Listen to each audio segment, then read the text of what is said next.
एक बार फिर से आप और मैं आज के इस दिन में, आज की सुबह में मौजूद हुए हैं कि मिलकर परमेश्वर का धन्यवाद करें, शुक्रगुजारी करें, उसकी आराधना कर सके, उसके वचन पर अपने कान को लगा सकें और उसकी ऐसी इबादत करें जो उसको ग्रहण योग्य ठहरे। उसका वचन भजन संहिता में बड़ी खूबसूरती से उसके 86 चैप्टर में कुछ इस प्रकार से कहता है, 8वें पद में लिखा है, Among the gods there is none like unto thee, O Lord, neither there are any works like unto thy works।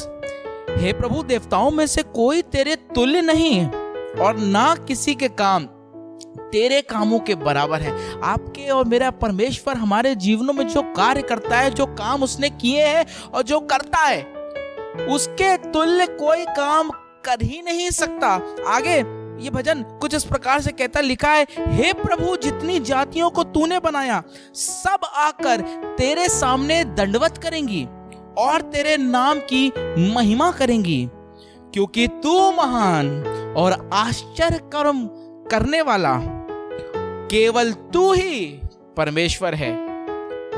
हाँ प्रभु, आश्चर्य कर्मों को करने वाले तो आप ही हैं, अद्भुत कामों को करने वाले तो आप ही हैं।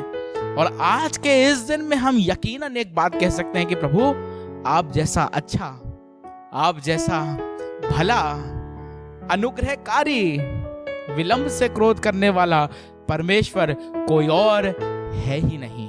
और आज के इस दिन में प्रभु, मैं खुश हूं कि आपकी आराधना करूं। मेरे पास शब्द कम पड़ जाते हैं प्रभु कि मैं आपकी परस्तिश कर सकूं, आपकी महिमा कर सकूं।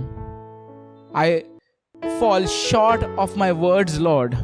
पर प्रभु, आज जो कुछ दिल में है उसके साथ तेरी आराधना करना चाहता हूँ, तेरी इबादत करना चाहता हूँ। ये मिलकर परमेश्वर की आराधना करें, ये विश्वास जानते हुए कि सच में हर तरफ, हर जगह हमारा परमेश्वर है। कोई ऐसा स्थान नहीं, कोई ऐसी जगह नहीं जहाँ हमारा परमेश्वर ना मौजूद हो। सिर्फ ये काम करिए, अपने हाथ को बढ़ा कर उसके हाथ को थाम लीजिए, वो तैयार है। क्या आप और मैं तैयार हैं? आइए मिलकर परमेश्वर की आराधना करें, परमेश्वर की इबादत करें।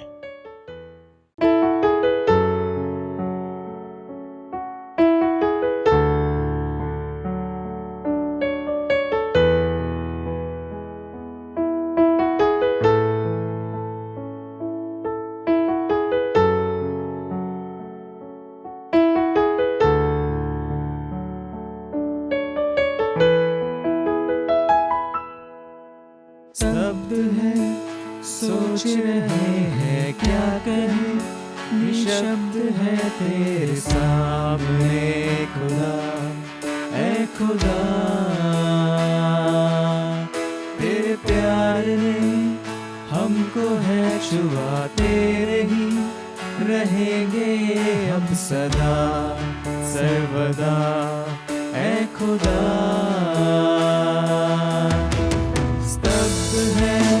सोच रहे हैं क्या कहें, निशब्द है तेरे सामने खुदा, ऐ खुदा। तेरे प्यार ने हमको है छुआ, तेरे ही रहेंगे हम सदा सर्वदा, ऐ खुदा।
से अब तक चला हूँ, साथ मेरे कल भी तू है। कल क्या आएगा मैं नहीं जानूं, बस यही जानूं कि तू है। तेरी कृपा से अब तक चला हूँ, साथ मेरे कल भी तू है। चाहे कुछ रहे या ना रहे, तू मेरे साथ है पर सदा। चाहे कुछ रहे या ना रहे, तू मेरे साथ है पर सदा। हर तरफ हर जगह तू ही तू है खुदा। मैं किसी भी बला से ना डरूं,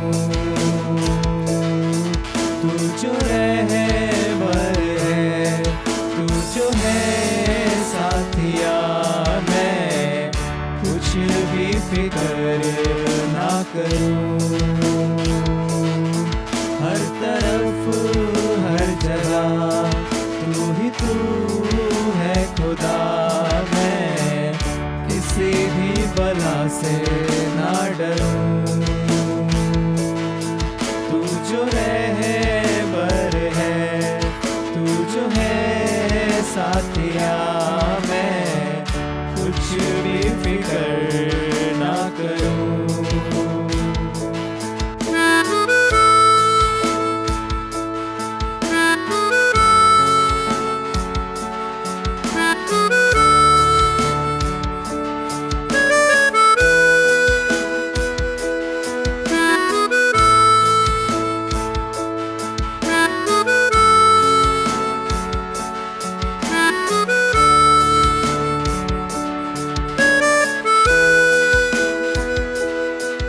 आराधना तेरी करते हैं हम, वंदना तेरी हो हर दम खुदा।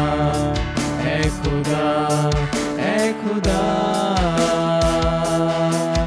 आराधना तेरी करते हैं हम, वंदना तेरी हो हर दम खुदा।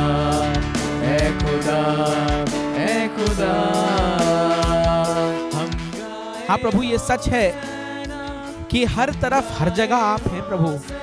ये सच है प्रभु कि हम स्तब्ध हो जाते हैं, हमारे पास शब्द कम हो जाते हैं प्रभु, पर हम आपका धन्यवाद करते हैं प्रभु कि आपने हमारे जीवनों में अद्भुत कार्य किए हैं प्रभु, आश्चर्य कर्म किए हैं प्रभु। और हम यकीनन कह सकते हैं प्रभु, आज इस भजन को प्रभु जब हमने पढ़ा है प्रभु, हाँ प्रभु, इस भजन के मार्फत प्रभु, इस भजन पर खड़े होकर प्रभु यीशु मसीह ये कह सकते हैं कि सच में प्रभु तेरे तुल्य कोई नहीं प्रभु।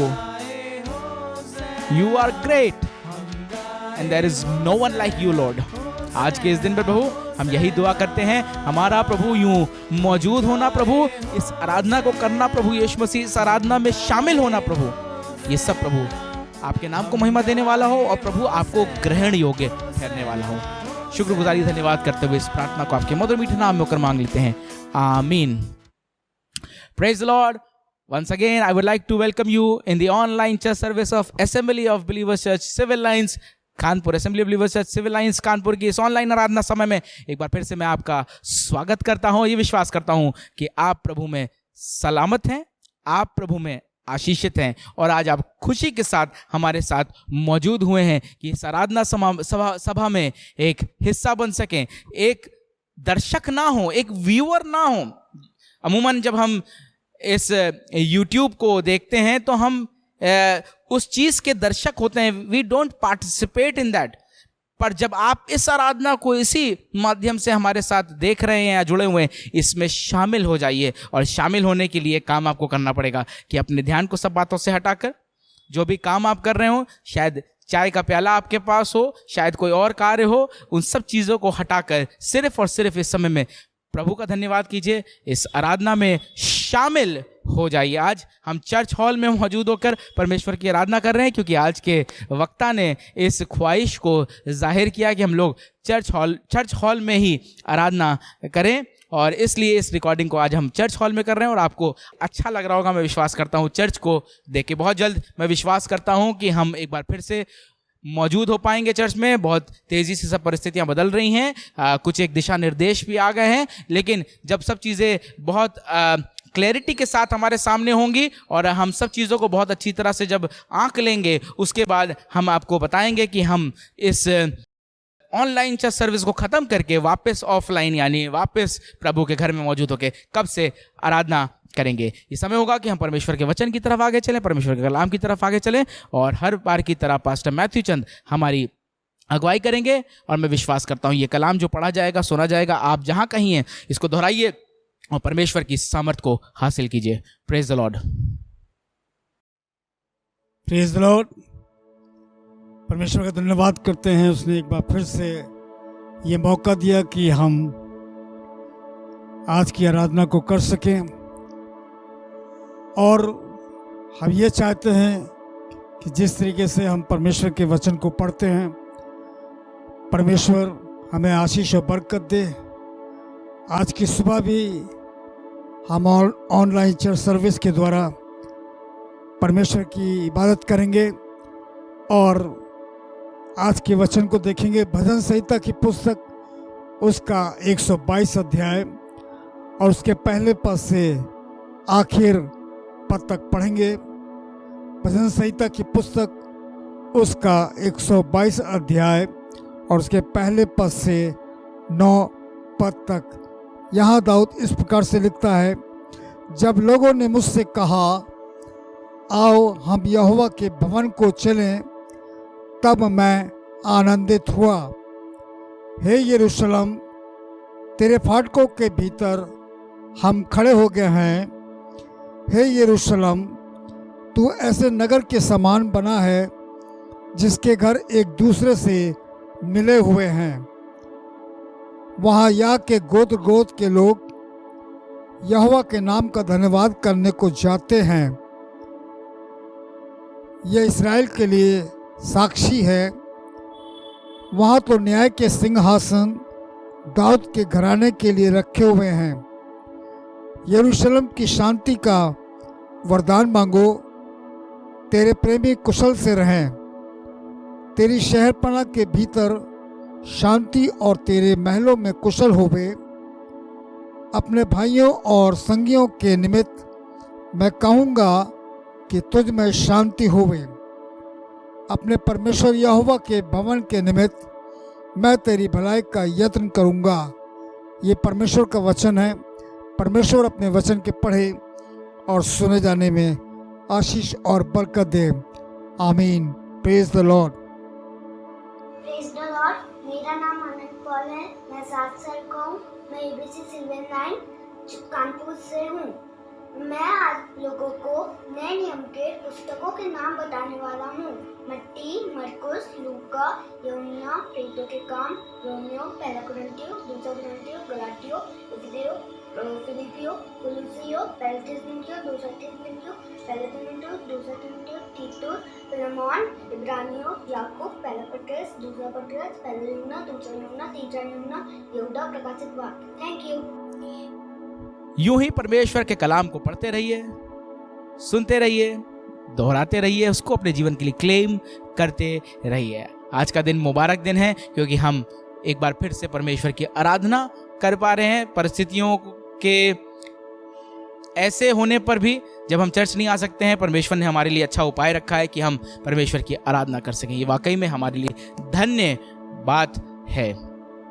हम परमेश्वर का धन्यवाद करते हैं हर एक उस जन के लिए, हर एक उस शख्स के लिए जो बराबर हमारे साथ इस ऑनलाइन चर्च सर्विस में जुड़ता है, हमारे चर्च सर्विस के लिंक को बहुत से लोगों तक फॉरवर्ड करता है, शेयर करता है। हम आपके शुक्रगुजार हैं। मैं विश्वास करते हैं कि ये भी एक प्रकार की सेवा है, जब आप बहुत से लोगों तक परमेश्वर के कलाम को या परमेश्वर की इस आराधना को पहुंचाने वाले हो रहे हैं। आइए मिलकर परमेश्वर के कलाम की तरफ, परमेश्वर के वचन की तरफ आगे चलेंगे। और आज हमने दरख्वास्त करी है पास्टर गिडियन क्लॉडियस से कि हमें परमेश्वर के कलाम से, परमेश्वर के वचन से आशीष दें। और उन्हीं की ये ख्वाहिश थी कि हम चर्च हॉल में मौजूद होकर रिकॉर्डिंग करें, और इसलिए आज हम चर्च हॉल में मौजूद होकर रिकॉर्डिंग कर रहे हैं। और मैं विश्वास करता हूं कि आज की इस सुबह में परमेश्वर का ये खादिम आपको परमेश्वर के कलाम से, जो उसकी ओर से नहीं पर परमेश्वर की ओर से, आपको आशीष देने वाला होगा। इसलिए आइए मिलकर परमेश्वर के कलाम की तरफ आगे चलें। स्वर्ग उसका सिंहासन और पृथ्वी उसके पांव रखने की चौखट है।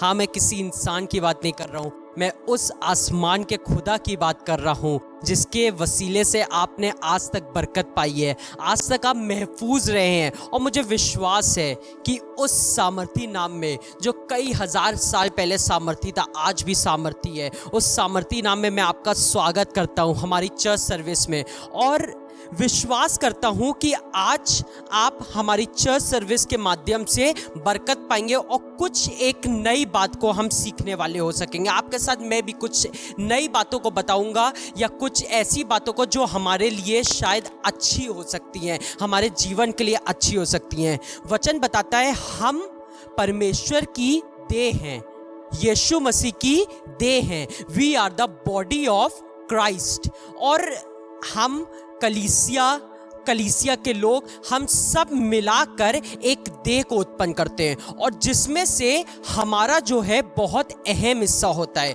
जैसे देह में कुछ चीज़ों का बहुत अहम हिस्सा होता है जिसके बिना देह कुछ नहीं कर सकती है, वैसी हमारा भी यीशु के देह में एक अहम हिस्सा है। और मुझे लगता है कि शायद जो हिस्सा हम बन सकते हैं वो है सर, क्योंकि वचन बताता है उसने हमें पूंछ नहीं वरन सर बनाया है। और सर इसलिए बनाया है क्योंकि वचन में सर एक बहुत अहम चीज़ होती है। हमेशा जब भी राजा का, पुराने ज़माने में, पुराने नियम में, जब भी किसी राजा का अभिषेक किया जाता था तो उसके सर पर एक भविष्यवक्ता आता था या कोई भी आता था और उसके सर पर पवित्र तेल उंडेलता था। उससे क्या होता था? उसका अभिषेक होता था। तो सर जो है बहुत अहम चीज़ है। ऐसी हम भी जो हैं वो यीशु के शरीर में एक सर और पूरी देह का काम करते हैं।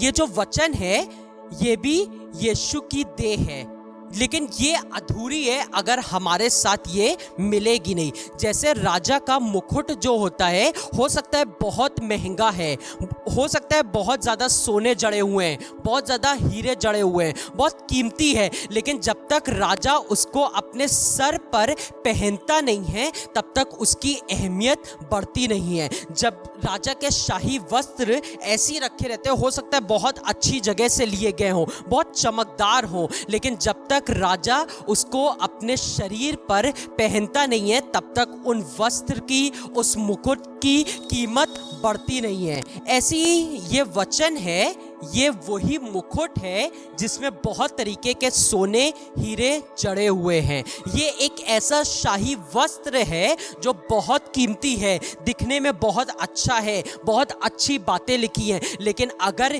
ये वस्त्र को, ये मुकुट को अगर हम पहनेंगे नहीं तो इसकी अहमियत जिस प्रकार होनी चाहिए वो नहीं हो पाएगी। वचन बताता है, हमारे विषय में वचन ने बहुत तारीफ करी है। यीशु मसीह जब दुनिया में था तो वो हमारे विषय में ऐसी ऐसी बातें बोल रहा था जिससे लग रहा था हाँ हम बहुत इंपॉर्टेंट हैं, हमारे अंदर भी एक काबिलता है। उससे कहा तुम पृथ्वी के नमक हो, और नमक की एक खासियत होती है कि चाहे जितना महंगा खाना आप बना रहे हो, जितनी लजीज चीज़ें डाल रहे हो, लेकिन अगर उसमें नमक नहीं होता है तो वो बेस्वाद हो जाती है। बिरयानी खाना तो बहुत पसंद है, बिरयानी में चिकन भी डला होता है, मीट भी डला होता है, लेकिन अगर बिरयानी में नमक ना हो तो बिरयानी का स्वाद उस प्रकार से उभर के नहीं आता है। ऐसी हम भी हैं, हम भी एक नमक का काम करते हैं। इस दुनिया में हमें रखा ही इसलिए गया है कि हम एक स्वाद को पैदा कर सकें। उसने बोला तुम पृथ्वी की ज्योति हो। ज्योति का काम होता है जब सब चीजें अंधेरी में होती हैं, जरा सी ज्योति उजियाला कर देती है। ऐसी हमारा जीवन है। शायद हो सकता है बहुत अंधियारा हो, बहुत चीज़ें खराब हो, लेकिन अगर हम अपने आप को ज्योति समझने लगेंगे, हम वो रोशनी समझने लगेंगे जो आसमान के खुदा से आती हैं, तो हम भी कई जिंदगियों को रोशन कर सकते हैं, अपनी ज़िंदगी को रोशन कर सकते हैं। और आखिरी बात, ये सब चीज़ें तो परमेश्वर ने बहुत सी चीज़ें कही, और आखिरी बात जो उसने सबसे उत्तम चीज़ कही वो आपको मिलेगी 1 यूहन्ना उसका 3 अध्याय और उसकी पहली आयत है, और लिखा है, देखो पिता ने हमसे कैसा प्रेम किया है कि हम उसकी संतान कहलाएं, और हम हैं भी। नमक थे, ज्योति थे, शरीर का एक अहम हिस्सा थे, लेकिन उससे बढ़कर उसने कहा कि हम उसकी संतान हैं। और मुझे नहीं लगता एक राजा की संतान कभी भी खराब हो सकती है, क्योंकि राजा जितना काबिल होता है, एक बाप अगर बहुत काबिल होता है तो उसकी संतान भी काबिल होती है। और मैं गर्व के साथ, मैं आनंद के साथ इस बात को कह सकता हूँ कि मेरा पिता, मेरा राजा, मेरा डैडी, मेरा बाप एक काबिल था। उसने सब चीज़ पर विजय प्राप्त करी है, और मैं उसका बेटा हूँ, मैं उसकी संतान हूँ, और मैं भी इस दुनिया में बहुत काबिल हूँ। मैं भी इस दुनिया में एक बहुत अहम रोल प्ले करता हूँ। आज वचन से एक सच्चाई या एक रहस्य की बात जो मैंने सीखी और मैं आपके सामने रखना चाहता हूँ, वो आपको मिलेगी मरकुस उसका 12वां अध्याय और उसकी 29th, 30th और 31st वर्सेस हैं। फोकस हम लोग करेंगे 31st वर्स पे, लेकिन मैं थोड़ा सा पहले से इसलिए पढ़वा रहा हूँ कि हमें बैकग्राउंड पता चल सके। यहाँ पर शास्त्रियों के बारे में लिखा है, और लिखा है कुछ शास्त्रियों ने यीशु के पास आकर एक बात पूछा कि सबसे बड़ी आज्ञा क्या है।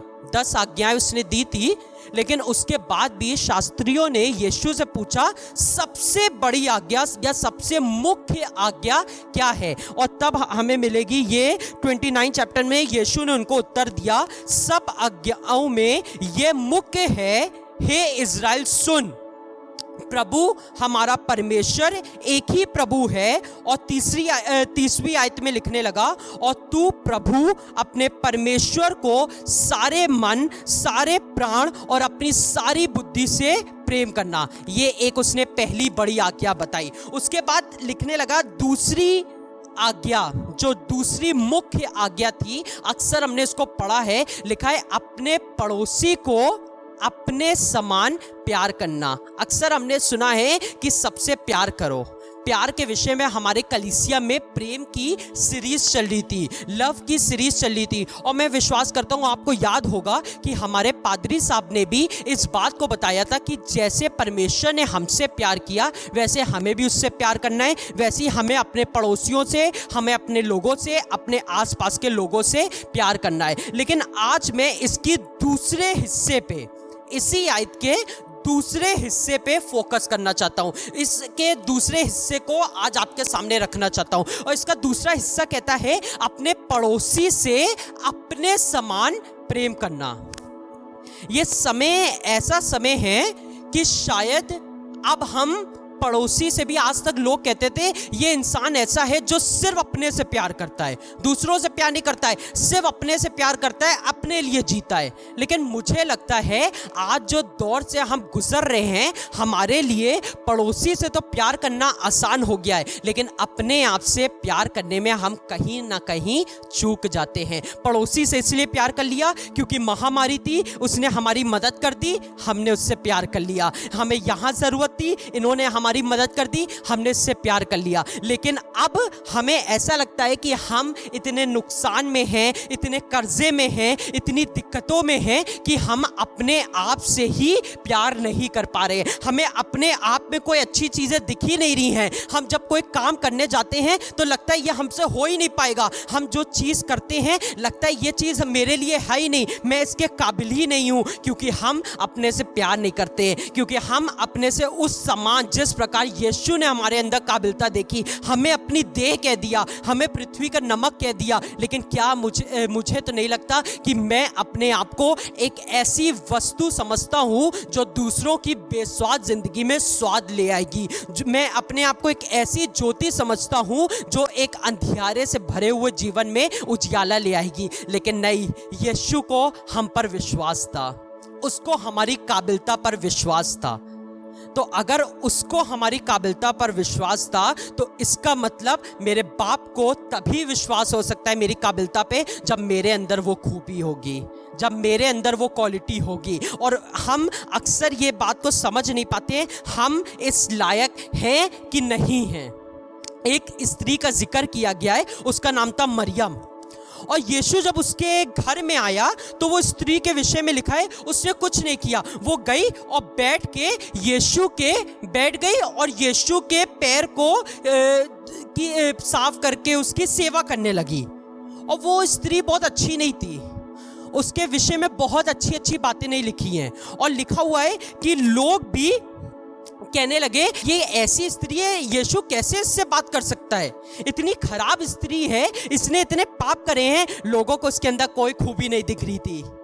इनफैक्ट वो स्त्री हो सकता है खुद में कोई खूबी नहीं देख पा रही होगी, लेकिन नहीं, यीशु ने कहा इसने जो उत्तम भाग चुन लिया है ये इसके लिए बरकत का कारण है। इसने एक ऐसा उत्तम भाग चुना है, ये मैं इसके अंदर उस काबिलता को देख रहा हूँ। वो अपने आप को खराब समझ रही है, लोग उसको खराब समझ रहे हैं, लेकिन मैं जानता हूँ ये स्त्री बहुत अच्छी स्त्री है क्योंकि इसने अपना उत्तम भाग चुन लिया है। ऐसी अक्सर हमारे साथ भी होता है, हम भी समझ नहीं पाते हैं कि हम किसके काबिल हैं। हम इस काम को करने जा रहे हैं तो क्या हम इसके काबिल हैं? क्यों? हमारे अंदर से अच्छी चीज़ें नहीं दिखती हैं। क्यों? क्योंकि हमारी एक आदत होती है। परमेश्वर ने हमारे अंदर बीज बोया है अंजीर के पेड़ का। अंजीर का पेड़ दिखने में बहुत अच्छा नहीं होता है, लेकिन हम क्या प्रयास करते हैं कि हमारे अंदर से सेब निकले। हम सेब के पेड़ को देखते हैं, सेब का पेड़ इतना आलीशान, इतना खूबसूरत लगता है कि हमें लगता है कि हम एक सेब का पेड़ बन जाए। हम अपने अंदर से सेब को ढूंढने की कोशिश करते हैं। हम अपने अंदर से उन फलों को जो यीशु ने बोए भी नहीं है उनको ढूंढने की कोशिश करते हैं। हो सकता है यीशु ने हमारे अंदर अंजीर का पेड़ बोया है, अंजीर का बीज बोया है। अंजीर का पेड़ दिखने में अच्छा नहीं है, लेकिन अंजीर के पेड़ की एक खासियत होती है, हर मौसम में भी उसमें एक छोटा फल दिखता है। अंजीर के पेड़ की एक खासियत होती है कि वो दिखने में भले ही अच्छा नहीं होता है, लेकिन उसमें फल जरूर मौजूद होता है। और पेड़ भी एक सेब का पेड़ भी एक सीजन के हिसाब से होता है। और हम कोशिश करते हैं कि हम अपने अंदर से सेब ढूंढ सकें, और जब हमको सेब नहीं मिलता है, हमें बोया अंजीर के लिए गया हुआ है, हम बन रहे हैं सेब का पेड़, तो हमें अपने आप में वो काबिलता, वो खूबी जो मेरे बाप ने मेरे अंदर देख के बोई थी वो देख ही नहीं पाते, वो समझ ही नहीं पाते, वो चीज़ें हो ही नहीं पाती हैं। आज ऐसी एक बात मैं आपके बीच में रखना चाहता हूं, और ये उस समय का जिक्र है जब यीशु मसीह अपनी पहली टीम को बना रहा था, लोगों को इकट्ठा कर रहा था, अपने प्रथम चेलों को चुन रहा था। ये अभी तक उसने कोई चमत्कार नहीं किया है, अभी तक उसने अपने आप को प्रूव नहीं किया है, कुछ जगह से या कुछ चीज़ों से प्रूव नहीं हो रहा है कि वो यीशु मसीह है। सिर्फ भविष्यवाणी हुई थी, उसके हिसाब से लोग उसके ऊपर यकीन कर रहे हैं, तो वो चेले बना रहा है। तो दो जन का जिक्र है, नथानियल और फिलिप्पुस। नथानियल ने बहुत ज़्यादा वचन में नहीं बोला है, लेकिन एक जगह वो फिलिप्पुस से एक क्वेश्चन करता है, एक सवाल पूछता है जिससे लगता है कि वो बहुत कंफ्यूज है। वो एक्साइटेड भी था यीशु को मिलने के लिए और यीशु को देखने के लिए, यीशु से बात करने के लिए बहुत एक्साइटेड था, लेकिन जब उसने कुछ एक बात सुनी कंफ्यूज हो गया। और ये जिक्र आपको मिलेगा यूहन्ना उसका पहला अध्याय और उसके 35वें अध्याय से ये जिक्र की शुरुआत हो रही है, या 43 चैप्टर से इस वर्ष से इस बात की जिक्र हो रहा है, शुरुआत हो रही है। और यहाँ पर लिखा हुआ है, जब फिलिप्पुस नथानियल के पास जाता है और उससे बोलता है कि मूसा ने जिस भविष्यवक्ता का जिक्र किया था, जिस भविष्यवक्ता के बारे में लिखा था, वो भविष्यवक्ता मिल गया है, वो यूसुफ का पुत्र है और वो यीशु नासरी है।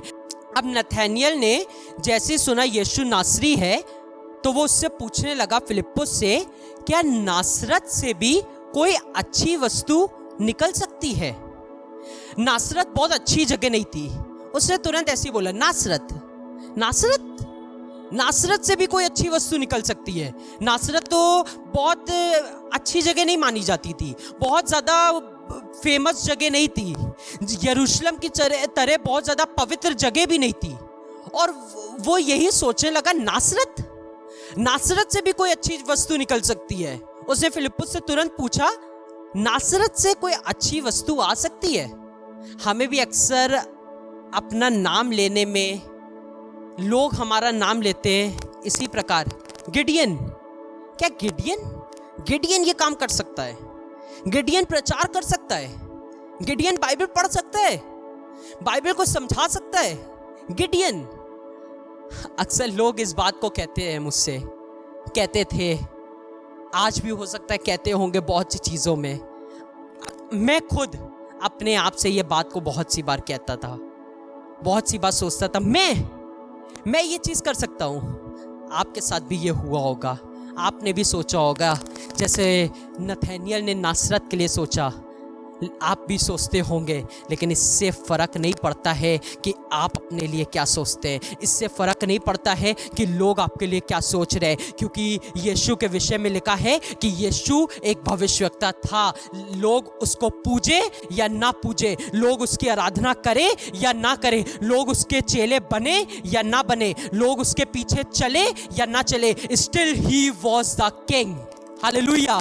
Still he was the king, still he was the prophet। और यही उसको दिखाता था कि लोग, वो शायद अच्छी जगह से नहीं आया था, नासरत का खिलाने वाला था, नासरत अच्छी जगह नहीं थी, लेकिन still he was the king, he is the king, he is the prophet, he is the Lord Jesus Christ। Depend नहीं करता है लोग उसके लिए क्या सोचें, ये डिपेंड नहीं करता है कि और लोग उसके लिए क्या कह रहे हैं। हो सकता है आपके लिए भी लोग कहते होंगे, इतनी छोटी सी जगह में से आए हो, तुम ऐसी छोटी सी जगह से आके ऐसा काम करोगे, ये काम करोगे। यीशु भी बहुत अमीर नहीं था, उसका बाप भी के बारे में लिखा है, यूसुफ एक कारपेंटर था, बहुत अमीर बाप की औलाद नहीं थी, लेकिन still he was the king. हो सकता है आप जिस जगह से आए हैं सेवकाई करने के लिए, या जिस जगह से आपने बढ़ना सीखा है, वो शायद अच्छी जगह नहीं थी। जिस जगह आप काम कर रहे थे, लोग आपके विषय में क्या सोच रहे थे, लोग आपके विषय में क्या कह रहे थे, वो हो सकता है अच्छा ना हो। जिस जगह पे आपने अपने दोस्तों को बनाया था, जिस जगह पे आपने कदम रखा था और सोचा था यहाँ से मेरी ज़िंदगी संवर जाएगी, वो जगह हो सकता है अच्छी नहीं थी। लेकिन ये डिपेंड नहीं करता है कि आप किस जगह से आए हैं, लेकिन ये डिपेंड करता है आप किसके पास आए हैं। आप एक आसमान के खुदा के पास आए हैं, आप एक बाप के पास आए हैं, और वो बाप पवित्र है, वो बाप सामर्थी है। मुझे भी बहुत सी बार ये लगता था, मेरे से कोई अच्छी बात निकल सकती है, मुझसे कोई कुछ सीख सकता है, लेकिन नहीं, मुझे ये पता था जिस खुदा की सेवा करने के लिए मैं आया हूँ। हो सकता है मेरा बैकग्राउंड बहुत अच्छा नहीं था, मैं बहुत ज़्यादा अमीर बाप की औलाद नहीं था, मेरे साथ बहुत अच्छी चीज़ें नहीं हो रही थी, मैंने बहुत अच्छे वस्त्र नहीं पहने थे, लेकिन आज जिस बाप की मैं सेवा कर रहा हूँ वो बाप सामर्थी है। हालेलुया। आज जिस बाप की मैं सेवा कर रहा हूँ वो आज भी राजा है। यही मुझे ज़रूरत है कि मैं पहचान सकूँ कि मैं किसके पास आ रहा हूँ, मैं कौन हूँ। मुझे अपने आप से प्यार करना है, क्योंकि वचन बताता है कि यीशु ने, परमेश्वर ने हमें अपने हाथों से रचा था, और जब उसने आदम की रचना करी थी तब उसने बहुत अच्छा बोला था। उसने कहा था, ये सबसे उत्तम चीज़ मेरे हाथों से बनी है, ये सबसे उत्तम चीज़ है। उसको हमारे ऊपर विश्वास है, उसको हमारी काबिलियत पर विश्वास है। लोग चाहे कुछ कहते रहें कि मैं ये नहीं कर सकता हूँ, शैतान चाहे मुझे कुछ कहता रहे कि तुम ये काम नहीं कर पाओगे, तुम उसकी सेवा नहीं कर पाओगे। अपने जीवन को देखा है, पलट के अपने पास्ट में जाओ, अपने जीवन को देखो कैसा जीवन था। लेकिन इससे मतलब नहीं है, क्योंकि मैं जिस बाप की सेवा कर रहा हूँ वो बाप मुझे स्वीकार करने को तैयार है। उस बाप के विषय में लिखा है कि जब यीशु इस दुनिया में था तो बहुत ज़्यादा विद्वानों के घर में, बहुत ज़्यादा अच्छे लोगों के घर में नहीं जाया करता था। वो वही चुंगी लेने वालों के घर में, पापी लोगों के घर में, व्यभिचारिणी के घर में जाया करता था। क्यों? क्योंकि उसको पता था उस जगह पे जाने से उस जगह का महत्व बदल जाएगा, उस जगह का, उस जीवन का महत्व बदल जाएगा। ऐसी मेरा जीवन है, ये डिपेंड नहीं करता है मेरे पास्ट में क्या हुआ, लेकिन आज जिस खुदा की मैं सेवा कर रहा हूँ, जिस खुदा के मैं पास आया हूँ, जिस खुदा के साथ चलने के लिए मैंने वायदा किया है, वो डिपेंड करता है कि मेरा खुदा सच्चा है और मेरे खुदा ने मेरी काबिलता पर विश्वास किया है। आज मैं यही कहना चाहता हूँ कि आपके खुदा ने आपकी काबिलता को देखकर ही आपको चुना है, आपकी काबिलता को देखकर ही आपके लिए चीज़ों को तैयार किया है। परेशान ना होइए, अगर सेब नहीं दिख रहे हैं तो इंतज़ार करिए, शायद उसने सेब का बीज नहीं बोया है, शायद उसने अंजीर का बीज बोया है, लेकिन इंतजार की ज़रूरत है, पहचानने की ज़रूरत है। अच्छी चीज़ें नहीं दिख रही हैं, लेकिन मैं उस बाप की सेवा करता रहूँगा, क्योंकि उस बाप ने को मेरे ऊपर विश्वास था, और जब मेरे बाप को मेरे ऊपर विश्वास है तो मुझे भी अपने ऊपर विश्वास है कि मैं हर काम कर सकता हूँ। पौलुस के विषय में लिखा हुआ है, पौलुस के लिए सब काम करना। पौलुस बहुत खराब जिंदगी जी रहा था, वो ईसाइयों से नफरत करता था, बहुत उनके ऊपर अत्याचार करता था। अगर वो अपने जीवन को देख के सेवा करने का ठानता तो शायद वो सेवा नहीं कर पाता, लेकिन उसको पता था कि उससे ये सब चीज़ें भले ही ना हो पाए, लेकिन जिस खुदावन ने उसको सामर्थ्य दी है, तभी वो कहने लगा, फिलिपियों उसका 4 अध्याय और उसकी 13वीं आयत है, कहने लगा कि मैं उसमें सब कुछ कर सकता हूँ जो मुझे सामर्थ्य देता है, क्योंकि उसको विश्वास था कि जो मुझे सामर्थ्य दे रहा है, मेरा पिता मेरी काबिलता पर विश्वास कर रहा है। मेरा जीवन कैसा है, मैं किस जगह पे पैदा हुआ हूँ, मैं किस घर से पला बड़ा हूँ, हो सकता है मेरे परिवार ने तो खुदा को जाना भी नहीं, लेकिन आज मैं जिस खुदा की सेवा कर रहा हूँ वो मुझे सामर्थ्य देता है। उसने मेरे अंदर उस काबिलता के बीज को बोया है, उसने मेरे अंदर उस काबिलता को देखा है। लिखा है, गर्भ में रचने से पहले ही उसने आप पर चित्त लगा दिया, आपको चुन लिया, क्योंकि आपके ऊपर, आपकी काबिलता के ऊपर उसको विश्वास है। कोई विश्वास करे या ना करे, लोग विश्वास करे या ना करे, मैं खुद भी अपने ऊपर विश्वास नहीं कर पाऊं, लेकिन मेरे पिता को मेरे ऊपर विश्वास है। और लिखा है, हम अक्सर ऐड देखते हैं, मैं एक ऐड देखता हूँ, बूस्ट बच्चों को पिलाया जाता है, और उसका एक मोटो होता है, एक लाइन होती है कि boost is the secret of my energy. लेकिन पता है, पौलुस के लिए बूस्ट नहीं, लेकिन पौलुस के लिए आसमान का खुदा उसकी सीक्रेट था, उसकी एनर्जी का सीक्रेट। कहने लगा कि मैं उसमें सब कुछ कर सकता हूँ जो मुझे सामर्थ्य देता है, क्योंकि उसको यशाया की उस बात पर, जो यशाया ने अपने 40वें अध्याय उसकी 12वीं आयत में लिखा है कि वो आसमान का खुदा समुद्र को अपने चुल्लू से नापता है, पहाड़ों को, आसमानों को अपने हाथ से, बलिश से नापता है। उसके लिए क्या कोई काम असंभव है? मत्ती में लिखा हुआ है, इंसानों से तो ये नहीं हो सकता, लेकिन परमेश्वर के साथ सब कुछ संभव है। आज मैं भी आपको इस बात को बताना चाहता हूँ कि बहुत सी बार हमें लगेगा कि हमसे ये नहीं हो सकता है, लेकिन आसमान के खुदा का ये वायदा है कि उसने हमें चुना है इसलिए कि हम जगत में नमक का काम कर सकें, हम जगत में एक रोशनी का काम कर सकें। उसको जब हमारे ऊपर विश्वास है तो आज हमें क्यों नहीं अपने ऊपर विश्वास है। मेरे घर में एक पेट है, एक डॉग हम लोग ने पाला हुआ है, और मैं उससे बहुत प्यार करता हूँ।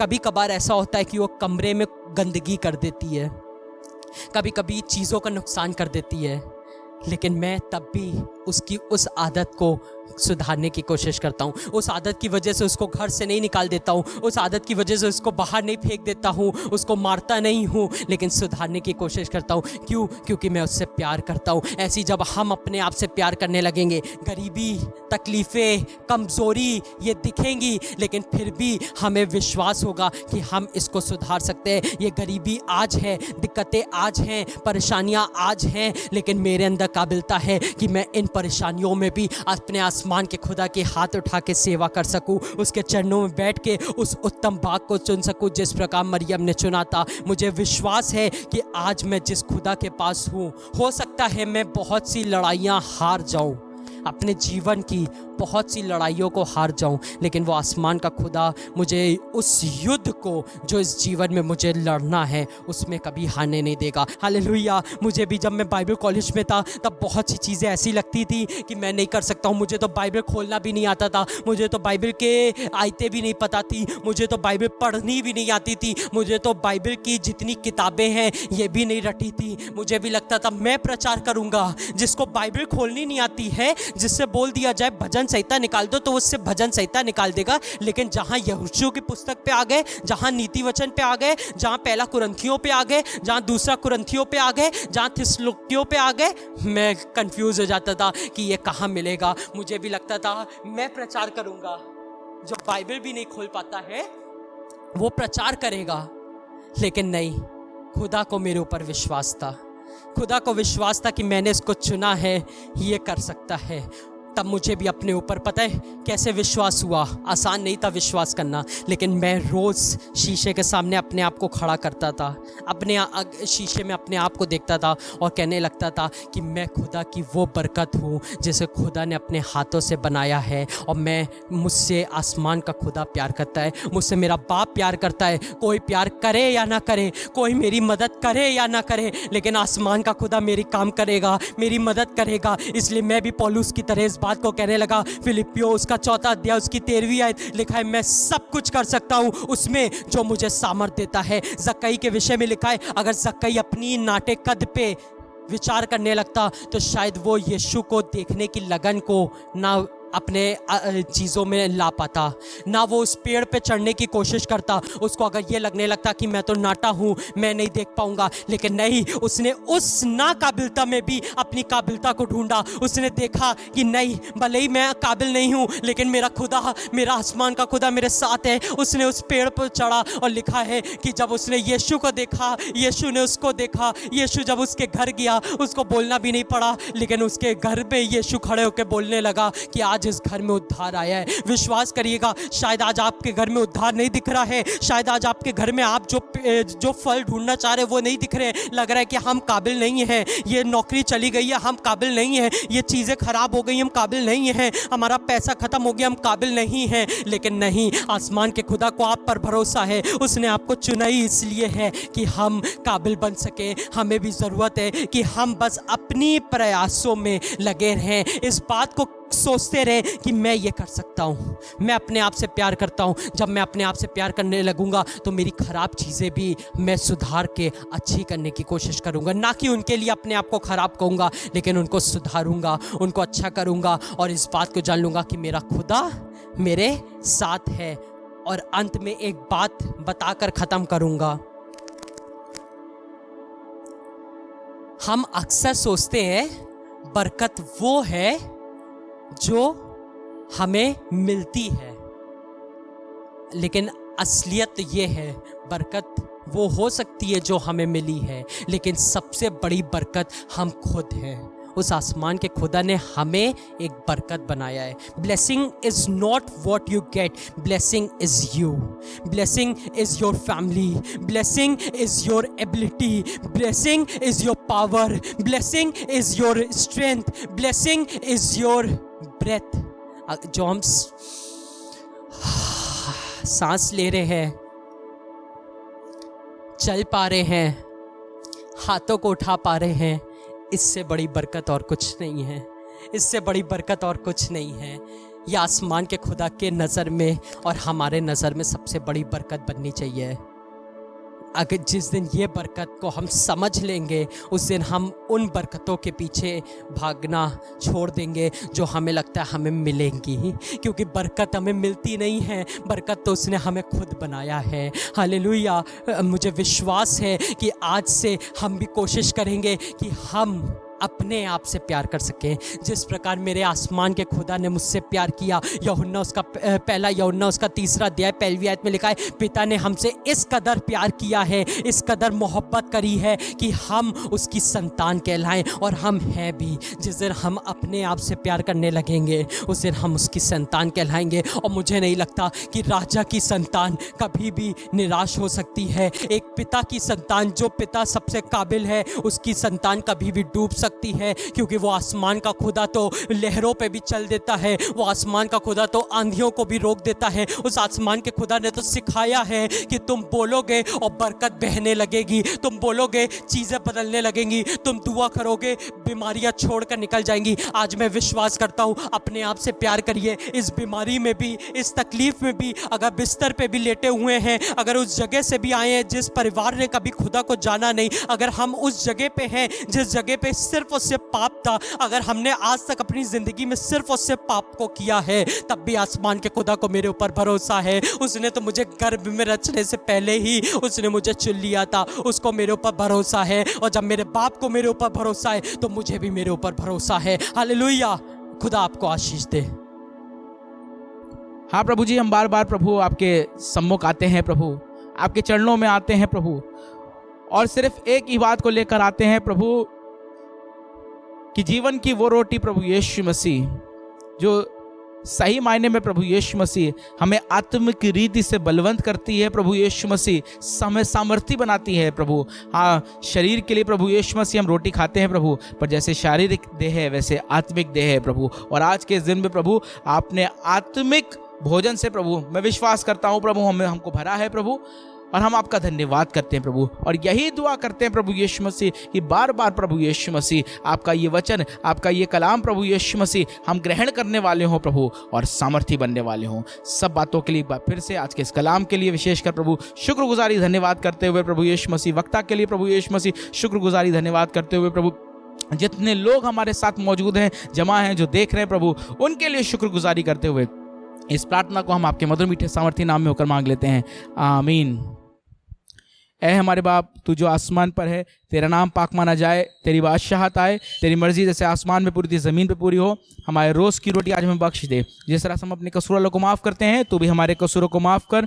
हमें आजमाइश में न पड़ने दे, बल्कि बुराई से बचा, क्योंकि बादशाहत, कुदरत और जलाल हमेशा तेरी है, आमीन। और अब हमारे प्रभु यीशु मसीह का फजल, खुदा बाप की मोहब्बत, पाक रूह की रिफाकत और शराकत हमें से प्रत्येक ईमानदार के साथ, आलमगीर कलीसिया के साथ और जितने लोग हमारे साथ जुड़े अब से लेकर अब तक होती रहे, आमीन।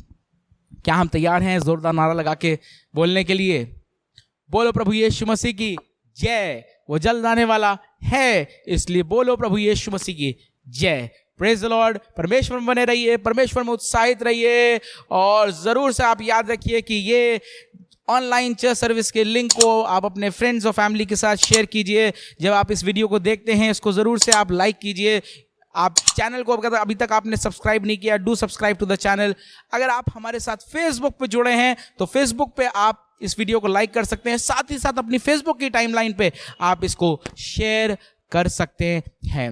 अगर आपके पास कोई प्रार्थना निवेदन है, थर्सडे का दिन हमने निर्धारित किया है कि हम प्रभु से मिलकर थोड़े से लोग मौजूद हों, और जब तक चर्च में मौजूद नहीं हो पा रहे हैं वर्चुअली मौजूद हों, और जूम ऐप के माध्यम से हम शाम को 6:30 बजे थर्सडे के दिन मौजूद होते हैं। आप हमारे साथ जुड़ सकते हैं। अगर आप तक लिंक नहीं आता है, आप मुझे कॉल कर सकते हैं, आप मुझे मैसेज कर सकते हैं, हम आपको लिंक फॉरवर्ड करेंगे, आप जुड़ सकते हैं। किसी कारणवश आप नहीं जुड़ पाते हैं, आपके पास कोई प्रार्थना निवेदन है, उस प्रार्थना निवेदन को भी आप हम तक पहुँचा सकते हैं, और हम ज़रूर से प्रार्थना करेंगे उस विषय में जो आप हमको देंगे। हम आप सबके लिए प्रार्थना कर रहे हैं, कलीसिया के सब सदस्यों के लिए प्रार्थना कर रहे हैं, और मैं विश्वास करता हूँ परमेश्वर का हाथ, प्रभु का हाथ आपके ऊपर है। इसी प्रकार से परमेश्वर में बने रहिए, जैसा मैंने कहा, परमेश्वर में उत्साहित रहिए। अगले संडे एक बार फिर से आपसे मुलाकात होगी। Praise the Lord and God bless you all.